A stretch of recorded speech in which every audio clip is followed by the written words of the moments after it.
I get home on a particular day, and there's a message. My daughter says, "There's a judge from Oklahoma called you."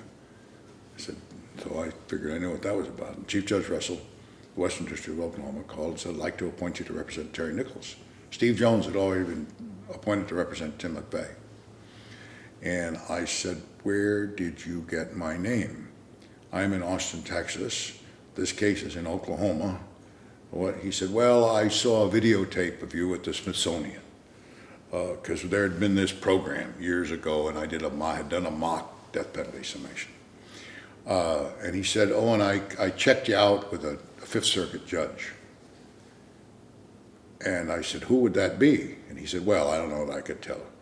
So I called Judge Higginbotham's chambers, and he came on the phone. I said, "Judge," and he started to laugh. I said, "Oh, it was you?" He said, "Yeah, it was me." So there I was. Now, he gave me 24 hours, Judge Russell did, to consider whether I would take the appointment.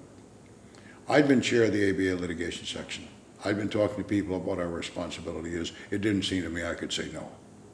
I mean, it would look like hell, and it would be inconsistent with things I'd said I stood for. And so I called back and said, "Okay, I'll do it. I get to pick my own co-counsel." He said, "Well, I have someone in mind." I said, "I don't care who you have in mind. This is going to be a long ride, and I get to say who's on the boat." And then the second thing I had to do was go meet Terry Nichols. He was in jail in El Reno, Oklahoma. I walked in, I said, "Hello, I've been appointed by the court to represent you." And he said, "They told me I was getting Jerry Spence." I said, "Well, you're not."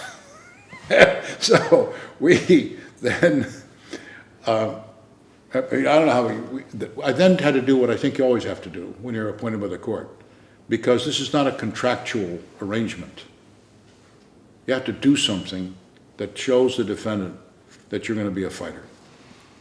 So I moved for bail. You're smiling. We weren't going to get it, but they had to have a hearing. I moved for it because we didn't get bail, but we let Terry know that we were out there fighting. We began to poke holes in the government's case. We began to see where we might go with this. 2 weeks before trial, the chief prosecutor said, "I want to make him a plea offer." And he said, "Well, we're not, he probably won't take it." He said, "Yeah, but he's entitled to know it." I said, "Okay." So we go in to see Terry. And the prosecutor said, "Mr. Nichols, you plead to the indictment, and the death penalty is off the table, and Oklahoma will be off the table. There'll be no state court prosecution."